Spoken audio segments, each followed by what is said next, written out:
Los pastores y sacerdotes suelen ser personas santificadas y santas, veneradas por Dios. Imaginarlos esposados, siendo conducidos a la cárcel, tal vez por un crimen atroz o una grave acusación, o incluso por su sólida fe cristiana, parece casi absurdo. Pero, ¿qué ocurre cuando su camino da un giro inesperado? En los confines de una prisión, donde residen los criminales, su fe se pone a prueba como nunca antes. En este vídeo, exploraré las historias de lo que les ha ocurrido a pastores y sacerdotes que han aterrizado en prisión. Robert McWilliams. La cárcel es un lugar duro e implacable para cualquiera, pero es una experiencia desafiante, sobre todo para supuestos hombres de Dios que han cometido delitos graves y atroces como asesinato, violación, abuso de menores o abuso de poder. Antes respetados como mensajeros de su fe y figuras influyentes en sus comunidades, estos clérigos se enfrentan ahora a la dura realidad de su situación. Una vida atrapada en las garras de la humillación, el aislamiento y la amenaza constante de la violencia. Dentro de los muros de la cárcel atraen la ira de otros reclusos que los ven como hipócritas, traidores o incluso depredadores. ¿Cómo sortean estas figuras religiosas su caída en desgracia en el implacable mundo de la cárcel? Además, la posibilidad de violencia y explotación, tanto por parte de otros presos como del personal penitenciario, es otra de las atroces consecuencias a las que se enfrentan estos hombres de Dios. Su vocación religiosa los convierte en blancos fáciles para los depredadores que quieren aprovecharse de su vulnerabilidad. Al mismo tiempo, su afiliación religiosa también puede convertirlos en enemigos o amenazas, señalados por agresores que quieren vengarse de sus delitos o socavar su autoridad, antaño indiscutida. Puede que estos pastores y sacerdotes intenten protegerse de los peligros presentes por doquier en la prisión, pero su camino está lleno de peligros y dificultades. Algunas de estas figuras religiosas se encuentran cediendo a la amenaza siempre presente de la violencia y la explotación, a menudo impulsadas por el miedo y la sumisión.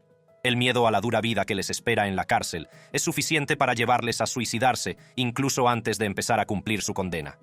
Un antiguo sacerdote de la diócesis de Cleveland se suicidó en prisión poco después de ser expulsado del sacerdocio en 2021. Robert McWilliams, que se ordenó como sacerdote en 2017, se encontró en las garras de la ley el 5 de diciembre de 2019. El Grupo Especial de Delitos contra Menores en Internet de Ohio, impulsado por su misión de proteger a los vulnerables, registró tanto la vivienda como la oficina de Robert McWilliams, que se encontraban dentro de la parroquia de San José, un refugio espiritual, enclavado en Strongsville, Ohio. McWilliams había estado ejerciendo allí como vicario parroquial, pero bajo la superficie se escondía una realidad preocupante. El otrora respetado sacerdote, asociado a la diócesis de Cleveland, se transformó en un malhechor, ahora condenado por múltiples delitos sexuales, con menores y cargos de pornografía. La justicia finalmente le alcanzó en noviembre de 2021, cuando se enfrentaba a múltiples cargos. McWilliams compareció ante el Tribunal de Distrito de Estados Unidos para el Distrito Norte de Ohio y se declaró culpable de todos los cargos que se le imputaban. McWilliams también confesó una adicción pornográfica que se había apoderado de él, y en diciembre, el Papa Francisco apartó oficialmente a McWilliams del sacerdocio. En julio de 2021, McWilliams se declaró culpable de 2 cargos de tráfico sexual de menores de 18 años, junto con 3 cargos cada uno de explotación sexual de menores y pornografía infantil. McWilliams había explotado la misma posición que debería haber protegido y guiado a los vulnerables, tergiversando sus funciones como sacerdote y consejero para servir a sus intenciones depredadoras. Recurrió a las plataformas digitales, utilizando aplicaciones y espacios en línea para manipular a sus víctimas. Un inquietante informe del Pilar reveló los inquietantes detalles de cómo se aprovechó de un joven, traicionando la sagrada confianza que debería haber mantenido. Recurrió a identidades falsas. Incluso se hizo pasar por una compañera de clase y su amiga, y utilizó sus voces falsas para obtener imágenes explícitas de su víctima. La perversión sexual de McWilliams se extendía incluso a las aplicaciones de contactos, donde organizaba encuentros ilícitos con menores de edad. Su posesión de una gran colección de material explícito, incluido el contenido más perturbador que implicaba a niños muy pequeños, mostró la profundidad de su depravación. La juez de distrito Sarah Leoy, con gran sentido del deber, dictó una severa sentencia contra McWilliams, dando prioridad a la protección de los vulnerables, confianza que había violado. McWilliams estaba encarcelado en la Institución Correccional Federal de Allenwood, en Pensilvania. Lo encontraron inconsciente en su celda y lo declararon muerto en un hospital local. La Oficina del Forense del Condado de Union y la Oficina Federal de Prisiones investigaron las circunstancias que rodearon la muerte de McWilliams, que fue declarada suicidio. Los informes sobre su muerte indican que murió por su propia mano, posiblemente debido a la culpa, los remordimientos o la desesperación. John Geoghegan. En la historia de las iglesias de Boston, 30 años estuvieron marcados por John Geoghegan, un clérigo enredado en polémicas. Geoghegan ejerció como clérigo durante 3 décadas en 6 parroquias. Sin embargo, bajo su apariencia externa de piedad, se escondía una verdad inquietante. Estaba implicado en una serie de casos de explotación infantil que acabaron trágicamente en la cárcel. La trayectoria de Geoghegan como clérigo estuvo llena de rumores y acusaciones de abusos sexuales. La inocencia de unos 150 niños cambió para siempre a raíz de las acusaciones de abusos cometidos por Geoghegan durante su estancia en la Iglesia Católica. Cada nuevo destino se convirtió en un oscuro capítulo de una historia de dolor. Dentro de la jerarquía eclesiástica, las lealtades cambiaron y la moral se dejó de lado.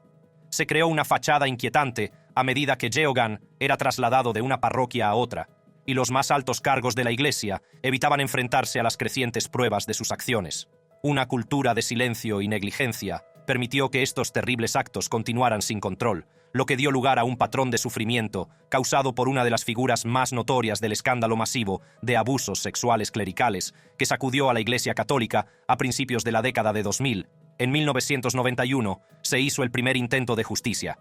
Geoghegan fue acusado de abusos deshonestos, señal de que la rendición de cuentas iba entrando poco a poco en escena.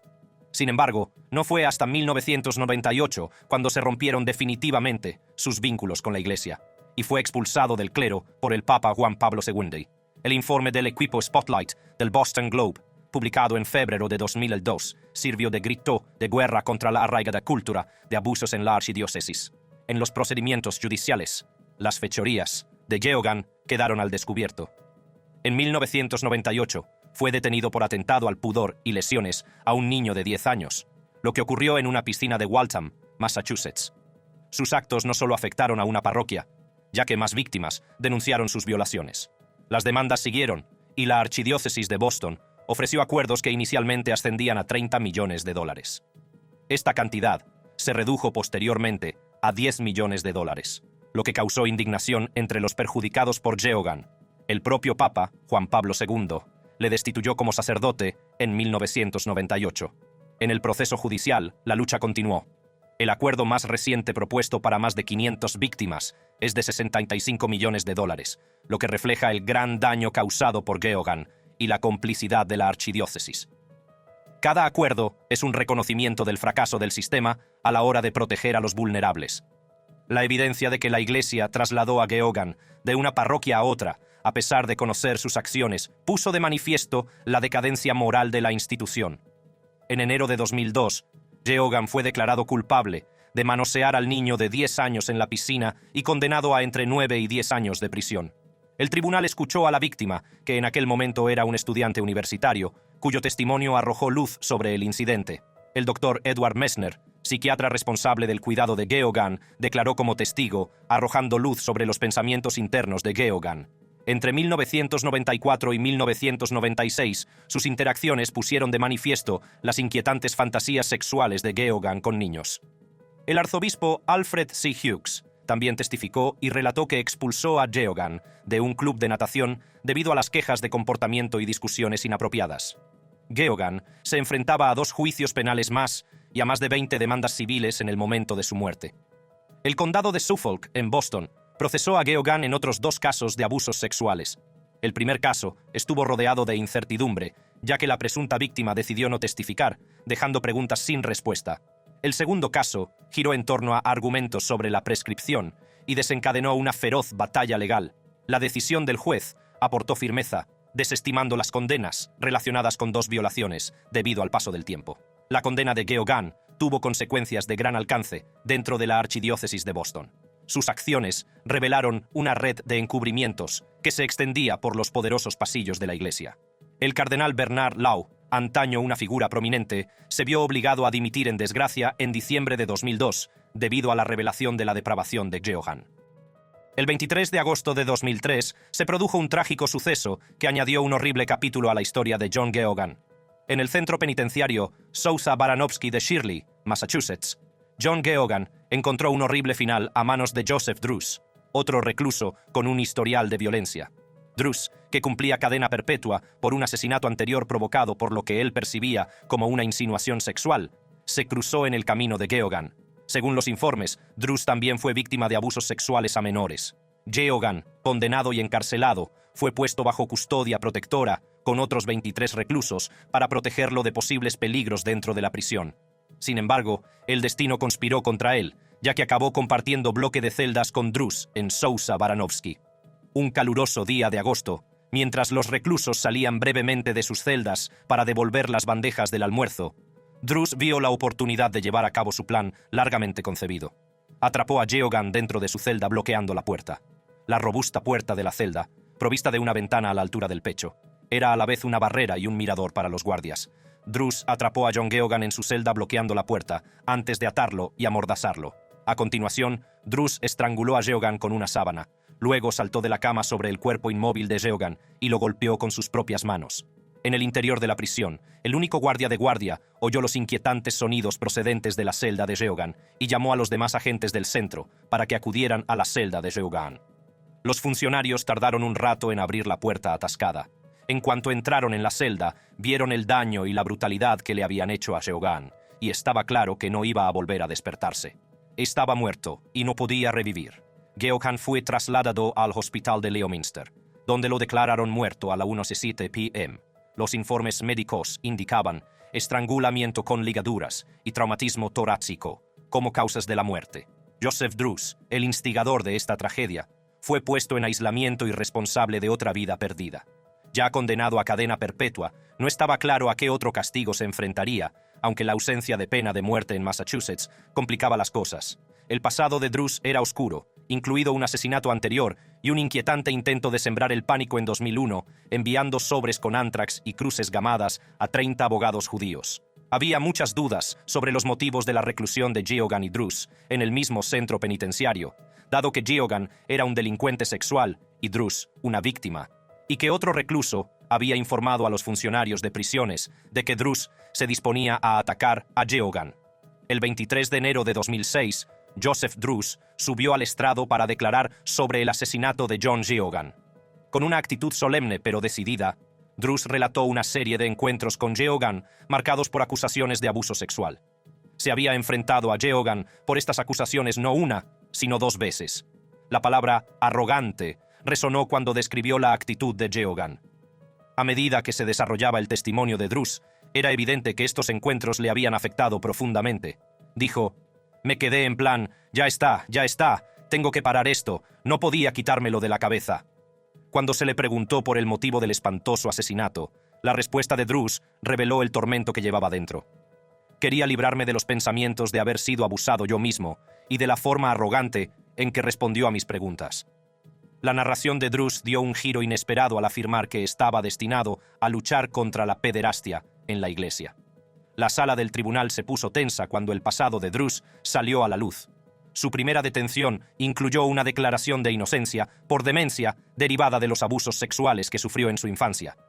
En 2006, Druce fue acusado de asesinato en primer grado. Sin embargo, el jurado rechazó su alegación de demencia. Fue declarado culpable y condenado a cadena perpetua sin posibilidad de libertad condicional. En 2007, se publicaron imágenes de video del centro penitenciario. Mostraba el intenso forcejeo de la policía al intentar entrar en la celda de Geoghan, con Druce siendo inmovilizado por la fuerza. Los intentos de reanimación cardiopulmonar de Geoghan se oían de fondo. Se desconoce quién difundió las imágenes, ya que los reclusos no tienen acceso a Internet ni a las cintas de seguridad. Druce también dijo que había recibido una carta de alguien que le ofrecía dinero para matar a Geoghan y que otros guardias de la cárcel habían participado o habían sido cómplices en el asesinato de Geoghan. Estas afirmaciones, sin embargo, nunca fueron validadas. Druce está actualmente encarcelado en la institución correccional de Massachusetts, en Cedar Junction. Pastor Ben Hamirani. Desde que Irán se convirtió en un país islámico, solo han reconocido oficialmente a las comunidades cristianas, católica y ortodoxa. Este reconocimiento implica que todas las demás confesiones cristianas, como los grupos protestantes evangélicos y algunas otras minorías religiosas, no están reconocidas ni aceptadas. Solo las comunidades reconocidas tienen derecho a practicar su religión y a participar en actividades sociales, pero están estrictamente prohibidas de hacer proselitismo o intentar convertir a otras personas. El gobierno iraní considera que las comunidades protestantes que practican su fe muestran claros signos de proselitismo, aunque no existan leyes contra la apostasía. Debido a su fe, el pastor Behnam Irani no tardó en tener problemas con las autoridades iraníes. El pastor Irani es un cristiano protestante de la ciudad de Karaj, a unos 20 kilómetros al oeste de la capital iraní. Está casado con Cristina, armenia cristiana, y tienen 2 hijos, Rebecca y Adriel. Se convirtió al cristianismo en 1992 y luego se convirtió en pastor y líder de su comunidad. Entre 2006 y 2010, Irani fue encarcelado en 4 ocasiones distintas. Sus detenciones se han relacionado con su participación en actividades de la Iglesia en casa, aunque se le han imputado delitos contra la seguridad nacional. Según el presidente de Truth Ministries, Irani fue detenido por primera vez en diciembre de 2006 y de nuevo en abril de 2010. En ambos casos, se enfrentó a juicios por cargos relacionados con acciones contra la seguridad nacional. Estos cargos pretendían restringir a las personas que celebran servicios religiosos en sus domicilios particulares o intentan convertir a los musulmanes a Cristo. Irani fue detenido por segunda y última vez el 14 de abril de 2010, cuando se dirigía a una iglesia en una casa de oración. Fue detenido por agentes del Ministerio de Inteligencia de la República Islámica que le confiscaron Biblias, material cristiano, DVD y otros objetos. Aunque fue puesto en libertad bajo fianza, se enfrentó a un juicio el 16 de enero de 2011, en el que se le acusó de apostasía y acciones contra el orden. Fue declarado culpable de sus acciones contra la orden y condenado a 1 año de prisión, pero su batalla legal continuó. Poco antes de la puesta en libertad prevista para Irani, en mayo de 2011, este hombre de Dios fue informado de que permanecería en prisión para cumplir una condena suspendida de 5 años por acciones contra la seguridad nacional. Según la ley, esta sentencia fue dictada por un tribunal revolucionario en 2006 y confirmada en apelación en 2008. El veredicto declaraba apóstata al pastor Irani y establecía que los apóstatas podían ser asesinados por su fe. El 11 de mayo de 2011, Irani comenzó a cumplir su condena de 5 años en una de las prisiones más tristemente célebres de Irán. Fue en esta prisión donde comenzó el doloroso calvario de Irani. Lo metieron en una celda pequeña donde no le permitían hablar con su familia ni con nadie, y los guardias interrumpían constantemente su sueño para atormentarlo físicamente. Lo volvieron a trasladar a una habitación tan estrecha que los reclusos no podían tumbarse a dormir, antes de trasladarlo finalmente a la celda donde cumplió toda su condena. Irani sufrió numerosas palizas de sus compañeros de celda y de los guardias de la prisión. Estas palizas empezaron a afectar gravemente a su salud, que empezó a deteriorarse significativamente. Empezó a perder visión, tenía dificultades para caminar y una úlcera de estómago sangrante. A pesar de que su estado empeoraba rápidamente, a Irani se le negó la atención médica necesaria, lo que preocupó a su familia y a los miembros de su iglesia. Estaba seguro de que, si no recibía atención médica, perdería la vida en cuestión de meses.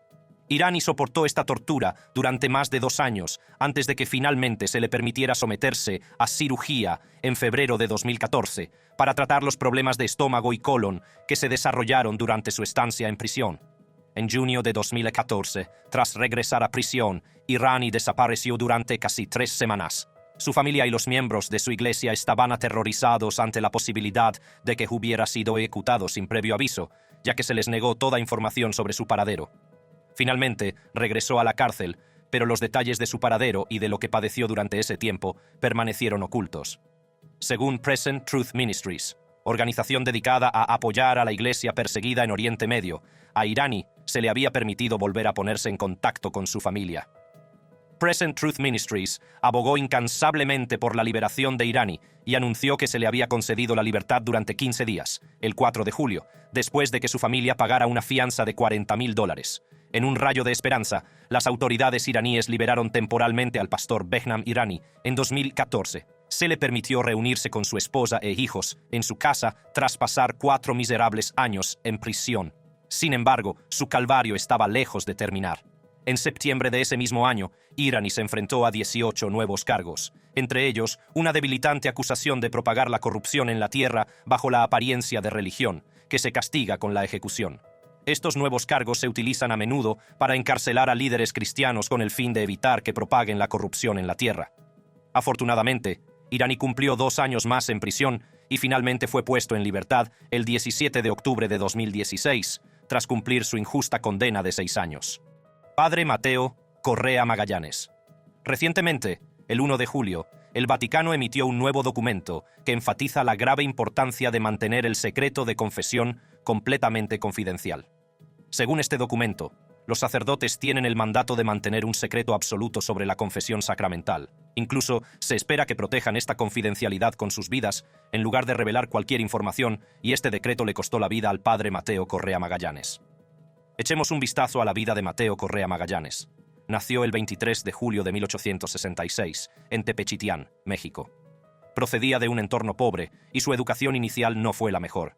Sin embargo, sus excelentes aptitudes académicas llamaron la atención de generosos benefactores que intervinieron y le ayudaron a ingresar en una escuela mucho mejor en Guadalajara. Terminó sus estudios primarios en 1879 y, en enero de 1881, empezó a estudiar en el Seminario Conciliar de Zacatecas. Tras años de diligente formación, Mateo Correa Magallanes fue ordenado sacerdote el 20 de agosto de 1893 en el Seminario de Zacatecas. El padre Mateo pronto se hizo muy conocido en la región en la que servía, y su pasión por sus deberes sacerdotales y su compromiso inquebrantable le hicieron destacar entre sus compañeros sacerdotes. El padre Mateo era conocido por sus excepcionales habilidades como predicador, y su impacto en la comunidad fue profundo. Inspiró a muchas personas a buscar el sacramento de la confesión a través de su enfoque entusiasta y cariñoso de la fe católica.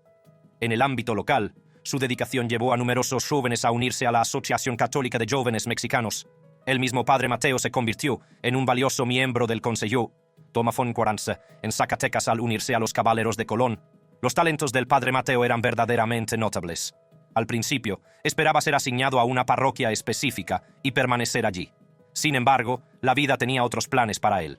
Su ministerio sacerdotal le obligó a servir en varios puestos en diferentes lugares. Sirvió como capellán en San Miguel, Valparaíso, y más tarde fue vicario adjunto en el mismo lugar. El padre Mateo también fue capellán de Mazapil, en Zacatecas, y ocupó el cargo de párroco en Concepción del Oro, Colotlán, Jalisco, Noria de los Ángeles, Guadalupe y muchos otros. En 1923 regresó al Seminario Conciliar, donde había estudiado 3 décadas antes, esta vez como vicerrector. En 1924, Plutarco Calles se convirtió en presidente de México. El presidente Calles albergaba una fuerte hostilidad hacia la Iglesia Católica y, haciendo uso de la autoridad que le otorgaba la Constitución revisada, que pretendía suprimir el catolicismo, comenzó a aplicar medidas opresivas.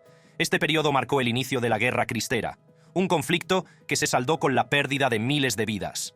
El presidente Calles atacó específicamente a sacerdotes, religiosos y religiosas de todo México. Bajo el régimen de Calles, la persecución, el encarcelamiento y la ejecución de sacerdotes, religiosos y católicos en general alcanzaron su punto álgido. Como muchos otros sacerdotes devotos, el padre Mateo continuó con sus deberes sacerdotales en secreto. Celebraba misa en casas, graneros, campos o cualquier lugar apartado para evitar ser descubierto. También visitaba a los enfermos, administraba la extrema unción y confesaba siempre que podía. Sin embargo, sabía que no podía esconderse del gobierno indefinidamente. A principios de febrero de 1927, el padre Mateo fue finalmente capturado por soldados del gobierno. Se dirigía a entregar el viático a una mujer gravemente enferma que estaba confinada en su cama.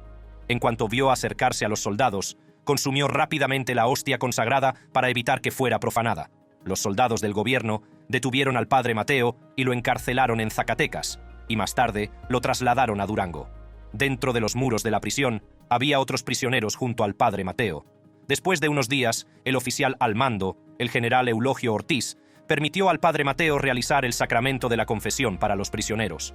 El padre Mateo cumplió de buen grado con su deber sacerdotal, plenamente consciente de que la mayoría de estos prisioneros pronto conocerían su destino. Tan pronto como el padre Mateo hubo escuchado todas las confesiones de los prisioneros, fue convocado ante el general Ortiz. El general le exigió que revelara los secretos que le habían confesado. Sin embargo, el padre Mateo se negó firmemente a hacerlo, sabiendo que revelar los secretos rompería el sagrado sello de la confesión. Sin inmutarse, el general Ortiz amenazó con utilizar la fuerza para obligarle a divulgar todo lo que había oído. Sin miedo, el padre replicó: «Puede intentarlo, general, pero debe comprender que un sacerdote debe defender la santidad del confesionario. Estoy dispuesto a morir». El general ordenó que el padre Mateo fuera torturado. Esto duró varios días, pero el padre Mateo soportó el dolor sin ceder a las exigencias del general. Al amanecer del 6 de febrero de 1927, fue llevado a un cementerio cercano. El general Ortiz apuntó con una pistola a la cabeza del padre Mateo y le dio una última oportunidad de salvar la vida. El padre Correa miró al general y a los soldados que le apuntaban con sus fusiles y simplemente declaró: «¡Viva Cristo Rey!». En un trágico giro de los acontecimientos, el general Ortiz y sus soldados abrieron fuego contra el padre, acabando con su vida. Una vez más, el sello sagrado de la confesión se mantuvo intacto. El padre Mateo fue canonizado posteriormente como santo por el Papa San Juan Pablo II el 21 de mayo de 2000, junto con otros 25 mártires, la mayoría de los cuales eran sacerdotes que también habían sacrificado sus vidas durante la Guerra Cristera. Y esto es todo sobre lo que ocurrió con los pastores y sacerdotes encarcelados. Si quieres ver vídeos similares, haz clic en una de las tarjetas de la pantalla.